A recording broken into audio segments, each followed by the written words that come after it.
হাদিসের মধ্যে রাসূল কারীম সাল্লাল্লাহু আলাইহি ওয়াসাল্লাম স্পষ্টভাবে বর্ণনা করেছেন, ইন্না সাদাকাতা তাকউ ফি কাফির রহমান ক্বাবলা আন তাকআ ফি কাফিল ফাকির।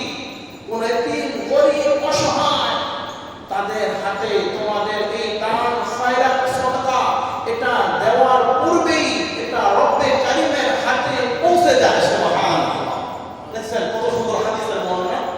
যখন তোমরা কোনো অসহায় মানুষ গরীব দুঃখীদেরকে সাহায্য সহযোগিতা করো, তারা যখন হাত পেতে কবজ করে আয়ত্ত করে বলে তাদের হাতে এটা পৌঁছার আগে আগে, তাদের হাতে এটা যাওয়ার আগে আগে বলে কাফির রহমান, দয়াময় রহমানের হাতে তোমাদের এই সদকা পৌঁছে যায়। সুবহানাল্লাহ।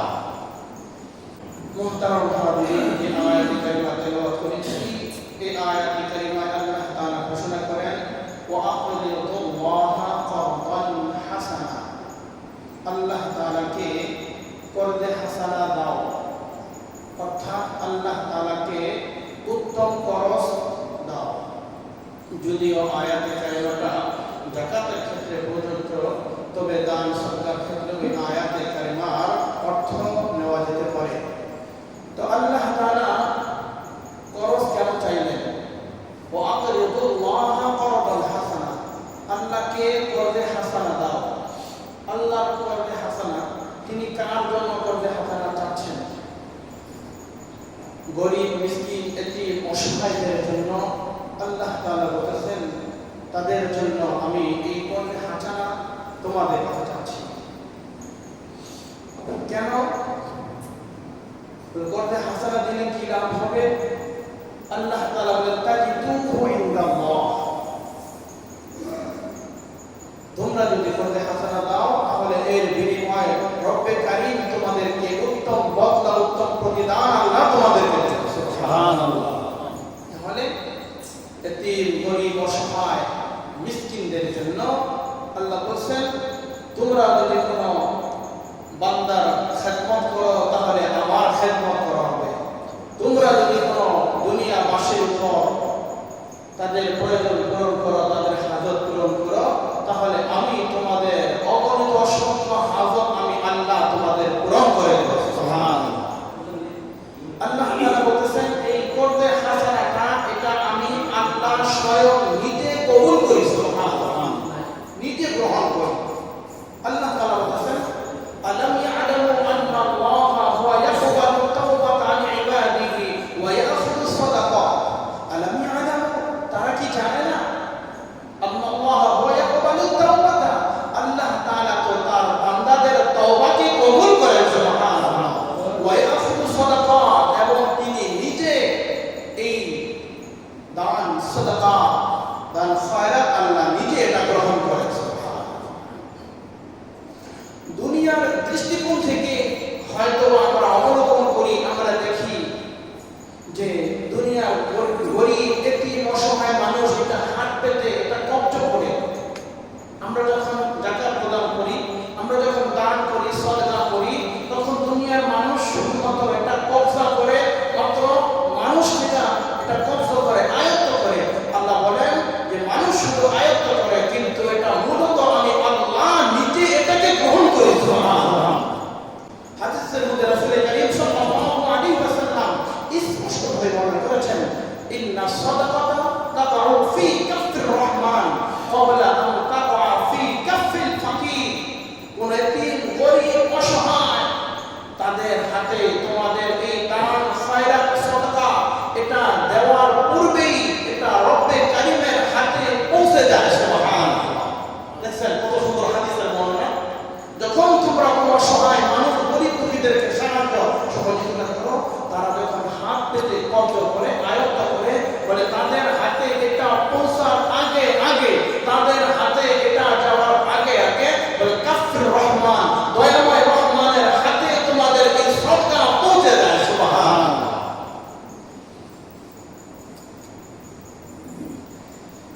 আল্লাহ রাব্বুল আলামিন বলেছেন, দুনিয়ার মানুষ আল্লাহ রাস্তায় খরচ করলে, আল্লাহ রাস্তায় দান করলে যে তার প্রতিদান, তার সওয়াব কি পরিমাণ হয়, এটা যদি মানুষ জানতো তাহলে মানুষ দান সাদকা করার জন্য প্রতিযোগিতায়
শস্য দানা থেকে 60টি শীষ 60টি ছড়া জন্ম লাভ করে। সুবহানাল্লাহ। ফি কুল্লি সুনবুলাতিন মিআতু হাব্বা, বলে 60টা বীজ থেকে, এক একটা বীজ থেকে, এক একটা ছড়া থেকে আমি আল্লাহ 100 করে দানা আমি আল্লাহ বের করে থাকি। সুবহানাল্লাহ। তাহলে 60টার মধ্যে যদি 100 থাকে তাহলে 700। কত?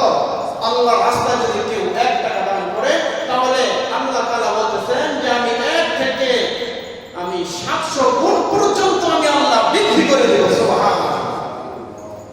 আল্লাহ রাব্বুল আলামিন আর বলেন আল্লাহু ইউদাইফু লিমান ইয়াশা,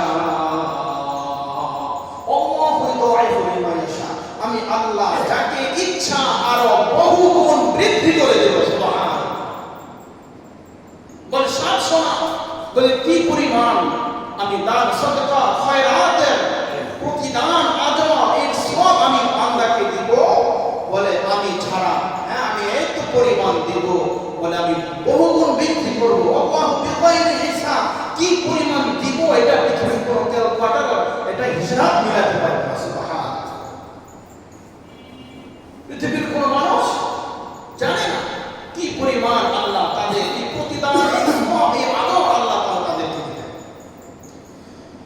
এজন্য আল্লাহ তাআলা বলেছেন, আল্লাহ তাআলা বান্দাদেরকে দান করার জন্য আদেশ দিচ্ছেন।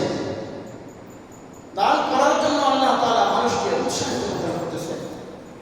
আল্লাহ বলেন ওয়ানফিকু মিম্মা রাযাকনাকুম মিন ক্বাবলি আন ইয়াতিয়া আহাদাকুমুল মাউত ফায়াকুল রাব্বি লাওলা আখখারতানি ইলা আজালিন করিব। আল্লাহ রাব্বুল আলামিন বলে বান্দা দান সদকা করার ক্ষেত্রে তোমরা মৃত্যুর আগে আগে তোমরা দান সদকা করো। ওয়ানফিকু মিম্মা রাযাকনাকুম, আল্লাহ বলেন আমি তোমাদেরকে যে রিজিক প্রদান করেছি, যে রিজিক আমি আল্লাহ তাআলা তোমাদেরকে দিয়েছি, আমার দেওয়া রিজিক থেকে তোমরা আমার রাস্তায় অর্থাৎ আল্লাহর রাস্তায় তোমরা দান সদকা করো। সুবহানাল্লাহ। কখন করবে? মিন ক্বাবলি আন ইয়াতিয়া আহাদাকুমুল মাউত, মৃত্যু আসার আগে আগে। বলে সাকরাতুল মাউত যখন তোমার অন্ধকার এখানে চলে আসবে, বলে মৃত্যু আসার আগে আগে তোমরা এই দান সদকা তোমরা করতে থাকো। আন ইয়াতিয়া আহাদাকুমুল মাউত, যদি না করো ফায়াকুল রাব্বি লাওলা আখখারতানি ইলা আজালিন করিব, যখন তোমরা মৃত্যুর আগে দান না করবে ফায়াকুলা, তখন তারা বলবে রব্বি, হে আমাদের রব, লাওলা আখখারতানি, আমাদেরকে আরেকটু সময় দেন, ইলা আজালিন করিব, অল্প সময়, আমাদের নির্দিষ্ট কিছু সময়ের জন্য আবার আমাদেরকে আপনি একটু দুনিয়াতে পাঠান, তাহলে আবার আমরা দান সদকা করে খয়রাত করে বলে সৎ কর্মশীলদের অন্তর্ভুক্ত হয়ে যাব। ফাসাদদাকা ওয়া আকুম মিনাস সালিহিন, দান সদকা করে সৎ কর্মশীলদের আমরা অন্তর্ভুক্ত হয়ে যাব। আল্লাহ বলেন না না, লাওলা আখখারতানি ইলা আজালিন করিব ওয়া লা ইউআখিরুল্লাহু নাফসান ইযা জাআ আজালুহা ওয়া লা ইউআখিরুল্লাহ, তোমাদেরকে আর কোনো সময় দেওয়া হবে না, আর বিলম্বিত করা হবে না। নির্দিষ্ট একটা সময় তোমাদের দেওয়া হয়েছিল, ইলা আজালিন মুসাম্মা, এই নির্দিষ্ট সময়ের পর আর কাউকে কোনো সময় দেওয়া যাবে না। ওয়া লা ইউআখিরুল্লাহু নাফসান, আখিরান শব্দের অর্থ হলো ইযা জাআ আজালুহু লা ইস্তাখিরুনা সাআতান ওয়া লা ইস্তাকদিমুন, মৃত্যু কারো 1 সেকেন্ড আগেও আসবে না, মৃত্যু কারো 1 সেকেন্ড পরেও আসবে না। বলে এজন্য মৃত্যুর সময় আসা আগে আগে তোমরা দান সদকা তোমরা এগুলো প্রদান করো। সুবহানাল্লাহ। এই হলো এক আয়াতে কারিমার আদেশ।